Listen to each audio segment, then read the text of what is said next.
Okay, so welcome back, ladies and gentlemen. And we're at Pikes Reservoir again, and it seems to have dropped quite a lot.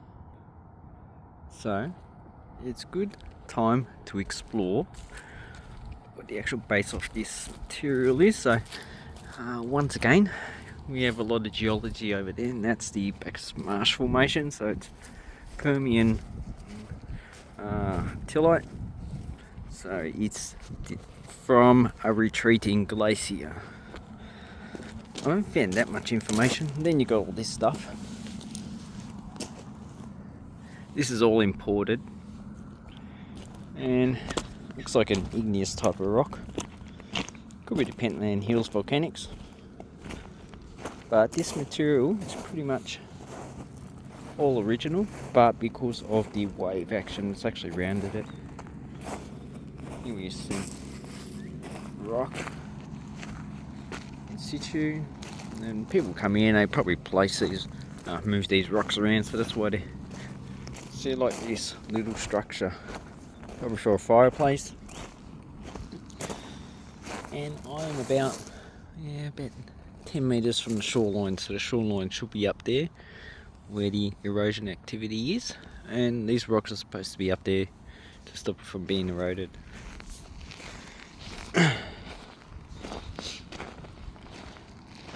So what I'm noticing is that the material is actually coarse towards the high water line, and as I'm going down it's getting finer. So during heavy wave action, the coarser material is pushed up here. Then when there's lots of waves, the finer material is taken away again, looks like. And here we have a lot of finer material. So this is probably weathered in situ rock, although it feels quite silty.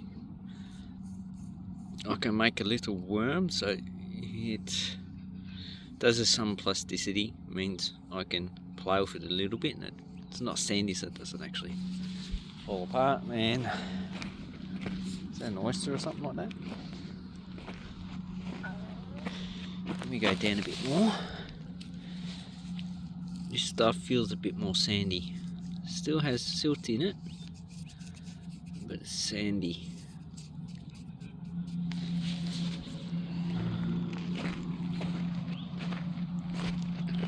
And I remember last time the waterline was probably up there, so it's retreated at least 2 to 3 meters, which is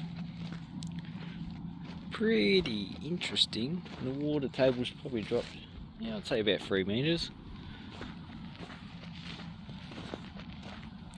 So while we have had a lot of rain in Victoria, it doesn't seem to have been as much. Okay, so here we have the shoreline, it's quite wet. You have some gravels. Then we have sands.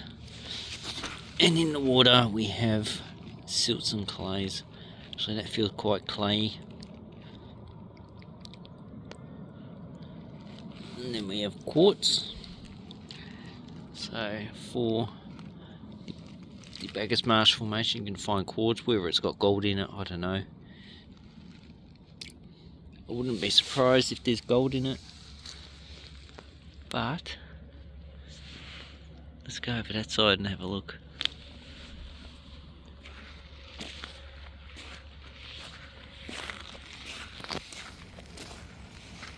Oh, I found a hat. Now this rock looks sandy, sandstone by the looks of it. And it looks of the rock over there, it's also imported, so it's not part of the formation.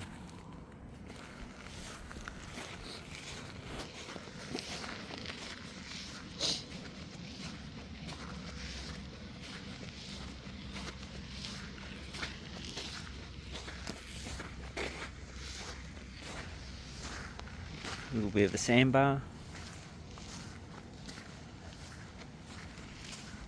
This is the area in which kids are supposed to play in, so those boys are to tell boats are not allowed to actually come over here.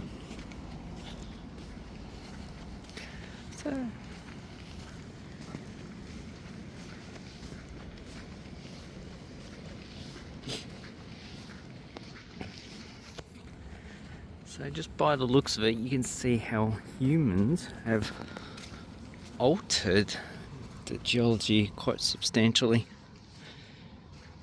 So we've introduced foreign objects, so plastics, metals. Plastics probably last the longest. And the new material that they actually form is plastic rock. Okay, it looks like there's some coal, charcoal. And this whole dam itself is also artificial, so it's artificial weathering. Now in Australia we don't have anything like beavers to actually dam stuff. So any dams that are formed naturally are probably not that common. Got wood. So we've got an artificial shoreline, more wood. Wonder if anyone's buried here.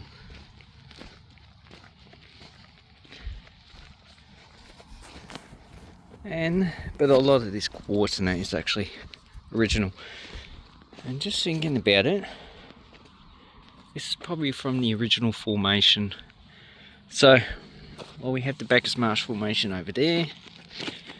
This, the only formation I can think of that has a lot of quartz, random materials, sandstones, is White Hills gravels. So Paleocene, but I don't know what age this formation is. This could be the White Hills gravels, but on geological maps it's not actually put down. So, well, it could be the Bacchus Marsh formation that's been weathered and eroded, because that will have lenses of random materials.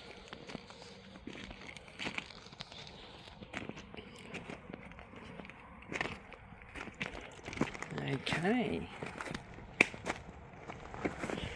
So here we have an accumulation in which the finer stuff has been taken away, and it's left the coarser gravels in between the rocks.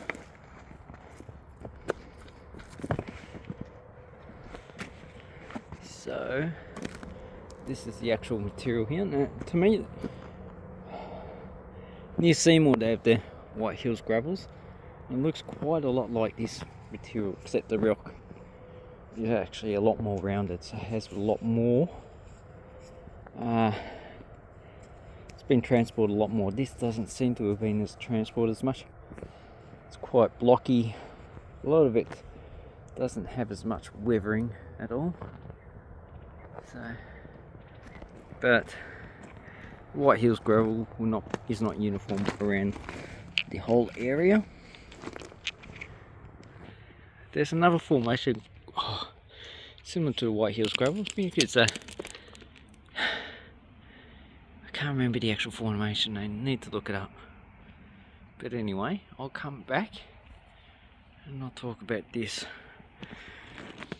In near Seymour, the White Hills gravel seems to have a flow, a direction of rock flow or facing, so you can roughly tell the direction that it's actually flowing, and it looks north-south.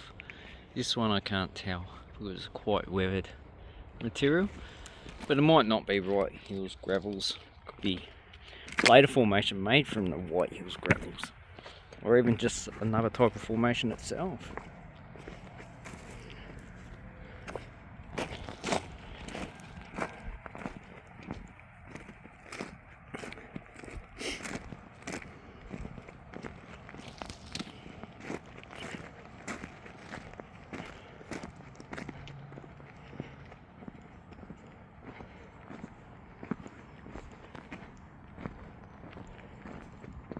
So what we can see is that a lot of this rock material is actually coming from over there.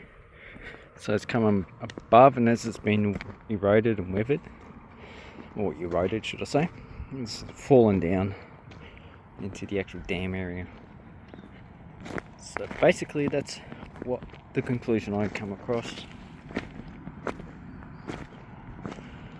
And here we have pretty much sandstone. So this is probably the Bacchus Marsh Formation itself from the Permian. So basically that's the White Hills Gravels and this is the Bacchus Marsh. There's got the Triassic, Jurassic, Cretaceous. So that's close to 200 million years in between the actual rock formation itself. It's not as long as a lot of places where dead meat pie. Magpie, good old Collingwood forever. We like to kick Carlton's ass. Anyway, yeah, so some places you got Silurian siltstone or Ordovician, and then on top you got the Western volcanics. Is that a fossil? Nah, just an inclusion. Yeah, so Western volcanics, so that's a time range of about 350 to 450 million years. Quite a large gap in. Yeah, so this looks like the Bacchus Marsh Formation itself. Alright, so quickly just go over here. I need to go back to the office. Okay, so this stuff, don't know what this stuff looks like. Looks like road tar, pretty much. So aggregates for a road. Okay, so here it looks like we have Bacchus Marsh Formation. It looks like it's got soft sedimentary formation. It could also be artifact of weathering, but it just could be small ripple currents from, similar to this type of environment. And we have some more ripple currents, or it could be bedding. Actually, no, it looks like bedding.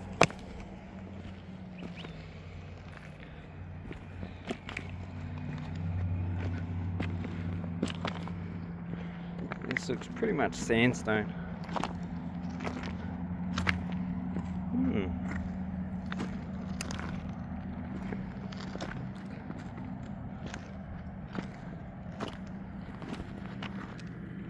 This one looks pretty interesting. Pretty slaty.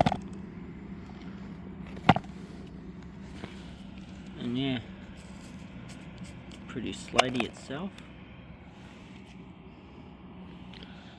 That's probably the original material there. It's unweathered, brownish colour. Then we've got some basalt, vesticular basalt. It's not native to the area.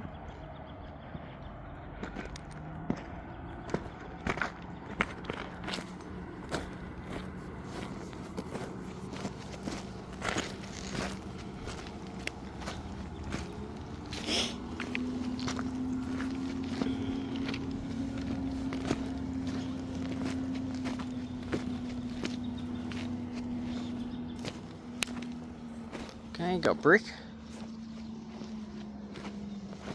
Okay, so if you're looking for gold, you need to find a lot of this quartz material.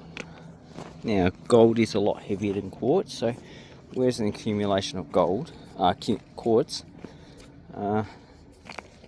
you can pan it, although you're probably not allowed to pan here, for gold itself, but obviously you see the aggregates and the size of the material, it's going to be a bit hard. Okay, Bacchus Marsh Formation. Okay, so what we can see is that this has a lot of rounded pebbles, so this is probably the end of flow and it's just been dumped. When we have finer material, this might be outwash, so this is sandy. So basically that's the end of the glacier, and this is probably somewhere down current, and it'd probably be during the melt season, so probably spring or summer, which a lot of water is actually flowing out. So then we have a lot finer material. So this is, oh no, it's sandy. So you run your hand across it and you can actually feel it's sand. And then we have more inclusions, and this does include quartz, so if there is any gold it would have been broken up, but would be included. But as you can see, this is actually a lot different than the actual material up there, which this is a lot of finer material. Anyway, I just like it anyway. Just coming out and have a look at the formations and see the actual rock inclusions that it contains. And all this is just pretty much product of weathering. So anyway, Pikes Reservoir, come and have a look. Although someone going around in a bloody boat having fun. I reckon in summertime this is going to drop a hell of a lot more, just because we're not getting enough rain. Although the actual hills are actually quite green from the recent rain that we've had. Anyway, if you want to know anything about this formation, well, don't ask me, because I'm just an idiot. Anyway, I'll try and dig up more about the Bacchus Marsh formation, but I don't think there's much research on this. I think Webb from La Trobe University is the only real person that's actually done a lot of research, and a lot of the original research is quite old.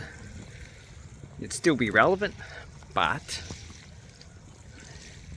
there's been a lot of developments in technology and theory that has happened since they would have been published in the 1950s and before. And also, we're not as racist these days, at least I hope not. We're not as sexist, we're not as homophobic. Anyway, hooroo.